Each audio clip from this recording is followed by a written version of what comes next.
Hi, Judd here. We're going to try the pork thing one more time because I had an idea just now. As you know, last night it came out perfectly, but the bacon wasn't cooked properly, thoroughly enough, as much as I like it. So I'm going to cook it from frozen tonight, cook it 50% longer, and that should give the time for the bacon to fully cook while the center is getting unthawed and cooking properly. I looked it up on the internet, and they say basically frozen meat cook it 50% longer. So we'll give that a shot and see how that works, and I'll let you know in just a second as far as the video goes, but for me it's going to be like an hour from now. Okay, hope you can see that thing. I'm right into the middle of the meat and we're at about 148 degrees, so that's perfect. I cooked it at plus 50% time wise, and there we go, and that bacon ought to be good and done. So I'm done and we'll eat it and see how it is.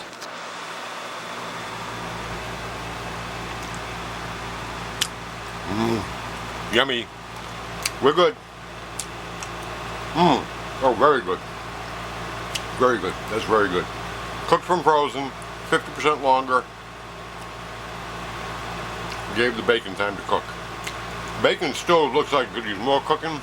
Very fatty bacon. But anyways, good enough to eat. Just want to throw in a little addendum here. This bacon is still not fully cooked. 54 minutes I did that.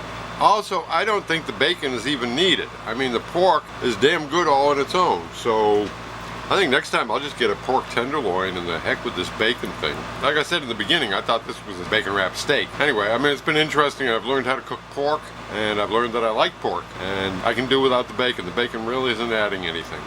So there you go. Happy day to you.